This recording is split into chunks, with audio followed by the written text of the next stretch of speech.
Alright, well, still building the garage. If you haven't framed before and you want to do it, well, you can watch this. It's pretty gratifying work.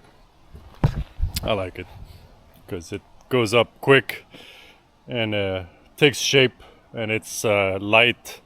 It's also wood, easy to work with. You cut it, you screw it. It's easy to work. Alright, I can start building the framing, which is exciting, especially that with this garage I designed new, just minimalistic way of framing. I just want to frame with 2x4s, strictly 2x4s, and maybe only 2x4s 8-footers. I do have a 10-foot span, which I might buy 10-footers or just splice just two 8-footers, because the 2x4 8-footers are the the staple of the hardware store. So they're the the cheapest, the most value you can get is a 2x4 8-foot, even if it's a lot more money than used to be. So and it's simple when you have only one. You only have one lumber. You don't. That's what you take. You take it and you have it delivered. I'll probably have a pallet delivered, and then I can do the whole garage. And well, I'll show you. That's why I wanted to do one wall, but I probably don't have enough to do the whole structure of one station. There's going to be 25 stations. I'm going to frame every 16 inches, and the ground being uneven, and I'm by myself, so I'm just gonna handle one stick at a time. Alright, so that's the cross section of the garage. So all those lines, actually one square is 1 foot. See, that vertical till here is an 8-footer. So this is not cut. This is an 8-footer too, an 8-footer. You can imagine there's a top plate here, top plate, top plate. The cross here is 8, so that's already no cut. That's a 10-footer, which I did splice with 2 8-footers, and then I did buy a few 10-footers to save time. The only cuts were here, the vertical, that's 6 foot, that's 5 foot something, and that's 4 foot, which is a 1 cut for 2 pieces on an 8-footer. So that's pretty convenient. And same here, these are all uncut. Same here, those cross are 8-footers. And I need to get in the smoke once in a while, because those black flies are hungry. So that's the one person framing technique that it's not usually applied, because, well, construction workers are usually not by themselves and they have better conditions than this. But I like this one. It's one 2x4 at a time. I mean, the normal technique, quick one, is to do your whole wall on the ground. And if you're really good, you can have everything on it. If you want to try it. Alright, first thing, you mark. So wall starts here. So I'll put it here for you, but this first 2x4 is here. You have to keep in mind, when you start the first one, you gotta remember the centers. So the 16 is on center, because when you get to 8-footer over there, especially if you have plywood, which I might not actually have, so it wouldn't be that bad, but still, that's the practice. And it's pretty confusing what I'm saying right now, but let me show here. At 16 you don't understand, but at 8 foot you probably get what I'm saying. Foot. Okay, 8 foot.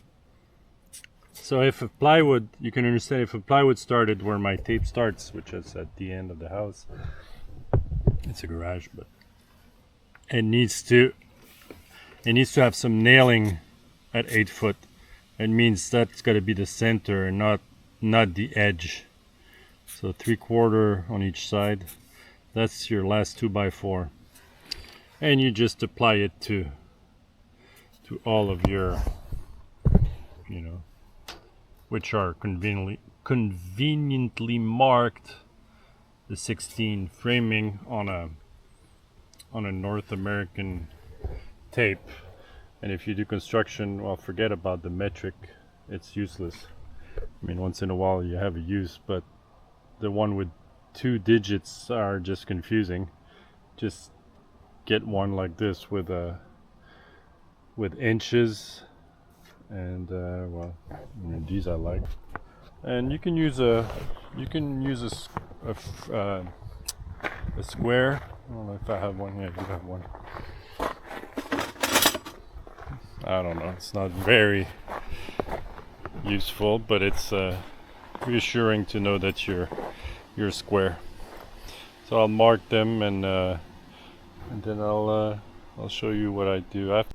Alright, time to nail the first ones. The first ones are harder, especially by yourself, because I'm only gonna nail them to the bottom runner, and well, they're gonna have to hold by the nails. Actually, if there's wind, it could be a problem.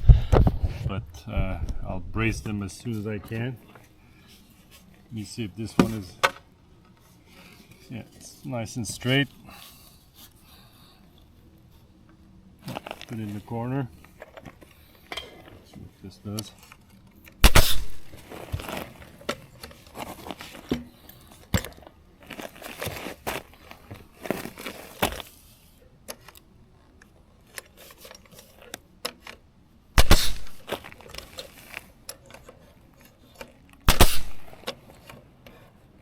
Alright, it's only holding by the nail, see? Film, because, well, it does take 2 hands and then some.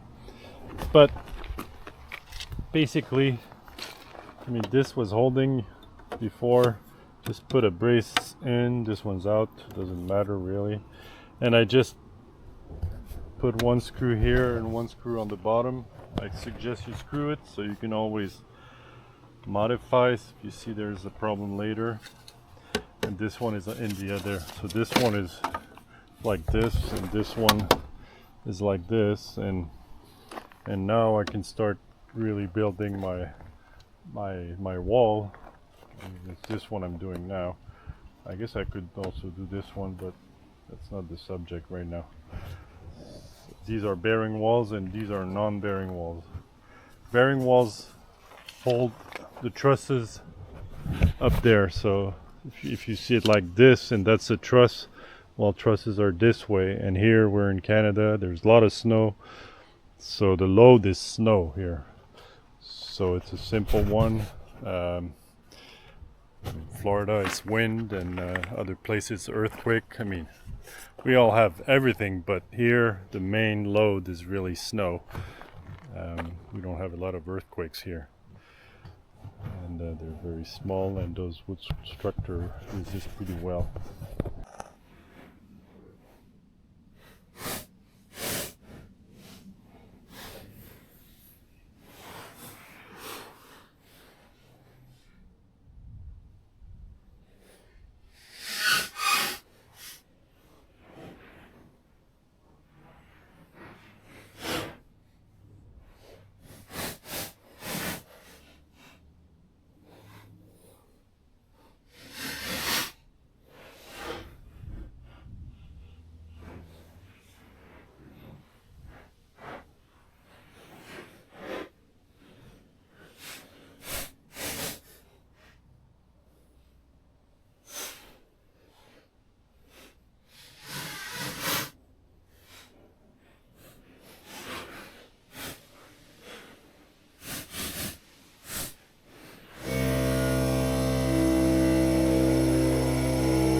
There we go.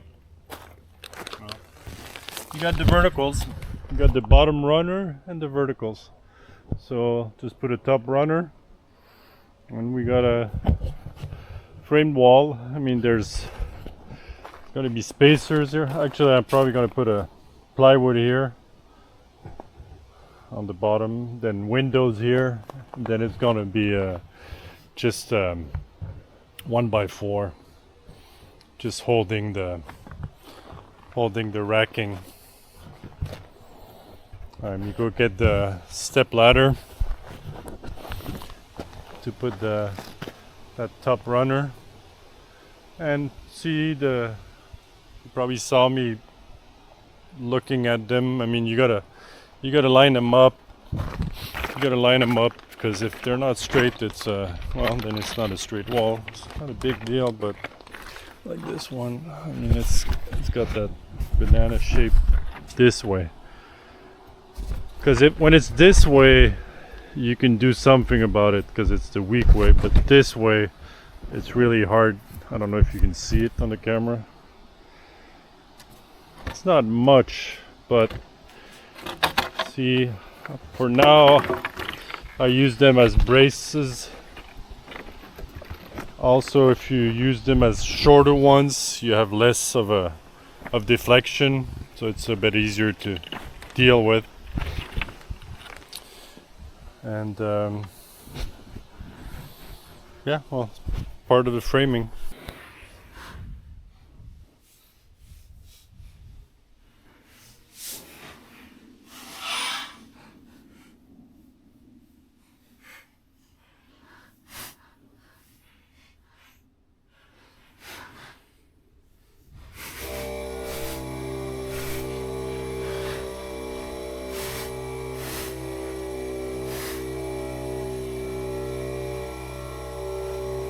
The top runner is installed. See how it came at mid wood. Actually, didn't want to. It was I had to remove the screw from the brace. It was a minimal vertical problem, not much. So I got to do the same thing here. That's a center bearing wall, which. One thing I was thinking, I didn't do any openings between, because well, that's where the car can go in.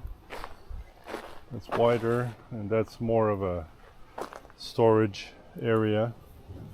Anyway, I'm just saying that I'm gonna have to open a few of these just to be, although I can go through one.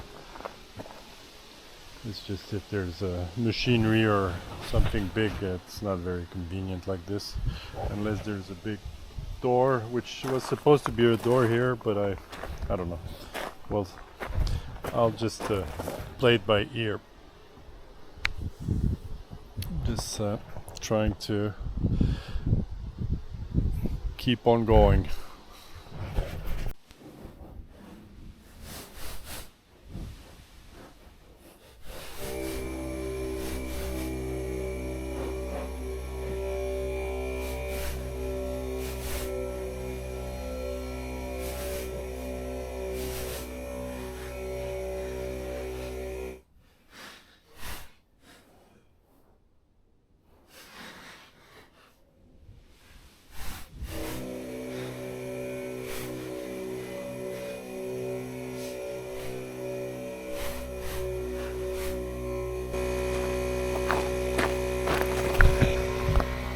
Alright, well, now I have two wall sections. I'm gonna connect them with a ceiling, and then I can brace them together so everything is gonna be stiff. Because I almost fell from the step ladder, and you gotta remember that you can't really hold on. This is super flimsy for now. But you'll see in a bit it's going to be very, very stiff.